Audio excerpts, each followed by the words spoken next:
What's up, guys? I'm back. It's been a while. How y'all doing? It's going good. All right, today's video obviously is going to be about 5 things I love and then 5 things I hate about my Hellcat. As everyone knows, I went and picked up a 2017 Hellcat Charger, spec'd it out, got delivered, all the goodies, blah blah blah, fully loaded, has everything, but adaptive cruise control, thank God, you don't want that shit. It is, if you like racing, if you like weaving, don't get it. It will kill you. Please, for the love of God, don't do it. I had it in my Durango RT, and it wanted to slam on the brakes every single time I tried to maneuver around in traffic, and I just wanted to kill myself because it was just annoying as hell. Got the Charger over the last 2 cars I had. I got rid of my Jeep. Got rid of the Mustang GT that I fully built, sold it to my friend, so he has it now, so good for him. He's having fun with it. We're supposed to go racing this weekend, but we're in Florida, and the weather sucks ass. Every day it rains, so track closes, and cops are just ridiculously crazy now because of all the street racing that's been going on. All right, well, enough of that. I got the white Charger Hellcat with the carbon fiber stripes. I like the combination. You don't see a lot of it, so I decided to go with that route. You usually always see freaking people with black or just plain white, or you got the white with a black hood, so I wanted to be a little different. I went ahead and got the two-toned red and black suede seats because I like the suede a lot better because I don't stick to it. We're in Florida, so you get sweaty and you don't want to stick to your damn seats. Otherwise, got everything. Got the Bluetooth.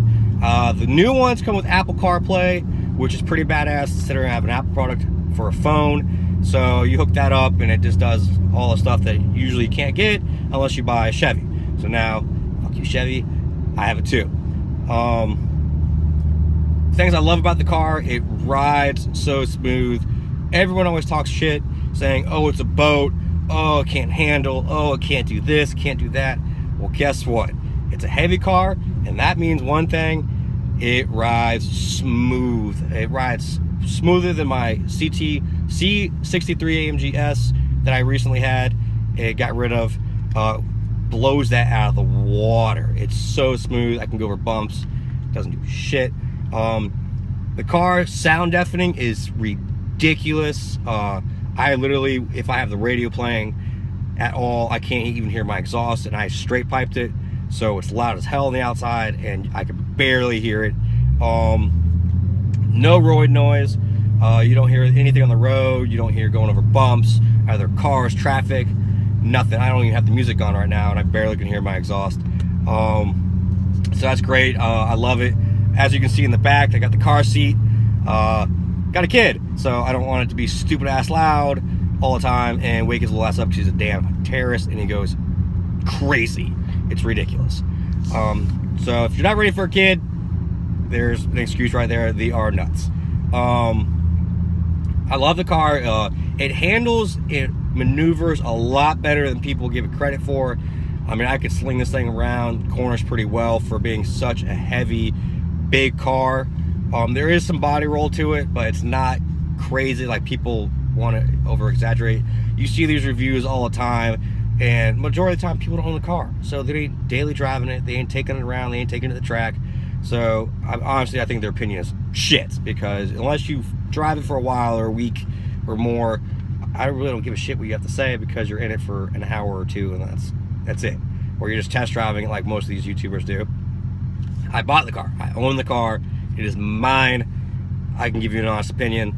I've used the track pages, which you can't unlock, so a lot of these YouTuber guys out there giving you these reviews can't use the track mode, sport mode, or anything, because the car will not let you use any of that, or launch control, or the 707 horsepower to the crank until you hit 500 miles. So unless these guys are taking these cars and driving to halfway across state and back, they can't use half the car. So they're only basing everything they have on 500 horsepower, which in this car, 500 horsepower, it's still good, but it's not like throw you back in your seat crazy like the 700 is. These cars dyno all over the place depending on your altitude, your temperature, your all sorts of stuff. I'm going to be dynoing it this Saturday at a car meet I'm going to for Central Florida Mopar. They got a dyno they're going to be doing out there, so that's going to be cool. But yeah, otherwise, I love the car. The features are great. I got AC heated seats. I got a heated steering wheel, remote start, Uconnect. I could turn the car on and have whatever temperature I want going through my phone. I mean, for everyone to bash Dodge about, oh, their quality, it's a really good car. I've had luxury, I've had Mercedes, I've had a GTR, GT500, I've driven a Lambos, you name it, I've been in it. So surprisingly, it's good. Now the things I hate about it, there's not much. I do hate the baby tires they put on this damn thing, because good God, can you follow someone else and put some fat tires on this car? It needs it. You cannot properly launch this car without tires unless you're on a prepped ass track. Now, I'm not going to be on a prep track when I launch it at a red light next to a guy in a Corvette or something. I need bigger tires. I have those on order. Dodge, please do what you did with the Demon and put some 305s at least on this thing. For the love of God, please. And the things I don't like about it is to tune the car after you modify it, you have to get a brand new PCM. You have to send that in. You have to do all sorts of shit, and that's crazy expensive. Just to do all that's $1,000 plus the $600 to $800 you're gonna pay for the tune that you're gonna get from your tuner. Yeah, come on, Dodge. Really, like, that's just a little bit ridiculous that you make it so hard to mod this car. But I mean, if you're a guy that doesn't do all that, you like to go to car shows, park it. You're a parking lot queen, whatever. Great car. Their stock rims come that are pretty nice. You don't really have to go to that. You can do a little thing, dress up in your engine bay, but otherwise, it's not bad. Otherwise, I could see out of it. I have a lot more visibility in it than my GTR. It gets up and goes, so that's not a problem. If I want to act stupid and spin the tires and stuff, I can do that pretty much whenever I want, because again, Dodge put some baby tires on this thing. Like 275s, like, are you kidding me? Like, come on. I mean, the damn CO6 Corvette comes with 335s. I mean, let's be honest here. Haven't been able to race too much in it. I've raced a couple of my friends. I've raced a couple Corvettes, Mustangs, Camaros. Try to get a couple Lamborghinis to race, but usually those are old fuckers that don't want to risk their car. But why have a high performance car if you're not going to use it and enjoy it? It's like having a sexy wife and leaving her at home. Like, there's no point. Otherwise, I absolutely love the car. Not much you really could say about hating on it. I wish they would make the body a little more different than the other models of Charger, so it stands out a little more. I mean, yeah, it has a different body kit, exhaust, rims, but if you just get the regular SRT or the Scat Pack Charger, same body, same everything, minus the hood. That's the only one solo difference over all other models of the Charger that it has. But that's pretty much across the board with any manufacturer. They're all over the place. They're all, that's just the way it is. I mean, I wish the car manufacturers would step it up.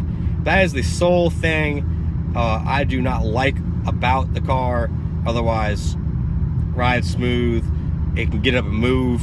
One thing that a lot of you guys aren't gonna know is with the red key, you can only do this with the red key, I could turn it to 500 horsepower if I want to save gas, and then I could use 700 if I want to get on it. The black key you could not do that with. You only solely can be 500 horsepower, and that is it. And that's what you give to the people that valet your car, or that your wife wants to drive it, or your friends, whatever. That's what you're gonna do. Don't make the mistake and give them the right key and think you put it in whatever. They can change that shit. Otherwise, guys, I mean, that's my review of the car. It has everything. I've had it now for 2 weeks, straight piped it. I got tires on the way. I got intake coming. A lot of things also you guys don't realize is if you have a sensor on your intake that you get, you do not have to retune your car, save you some money. So if you're looking at, if you have a Hellcat or whatever, Charger, Challenger, it doesn't matter. If the intake you get comes with a sensor that your stock sensor can plug into, you do not need to retune your car. You are going to be fine. Otherwise, guys, thanks for watching. I'll throw in a clip of the difference between the cold starts of the car stock versus straight pipe, so you can see the difference. I paid $140 to do that, and it saved me a bunch of money because the car already comes with an X pipe, so you don't have to go get an off-road X pipe or whatever. There's really not a lot of difference. You're not going to see much, maybe a few 1 to 3 horsepower, that's about it, so not a big deal. You don't need to go spend $600 on an X pipe. Axle back, I just got rid of both mufflers. I got the resonators gone, mufflers gone, so that saved me a bunch of money because a cat back for this car is like $1,500, and you're not going to see much difference performance wise between that and just cutting them out. I think that overall it's like 5 horsepower difference to the wheels between the two, which is not drastic enough to spend an extra $1,000 for or more. But yeah, guys, stay tuned. I got a lot more videos.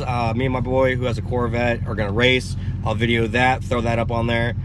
Just give me a thumbs up, subscribe. A lot more is coming. Stay tuned. Until next time, guys, out.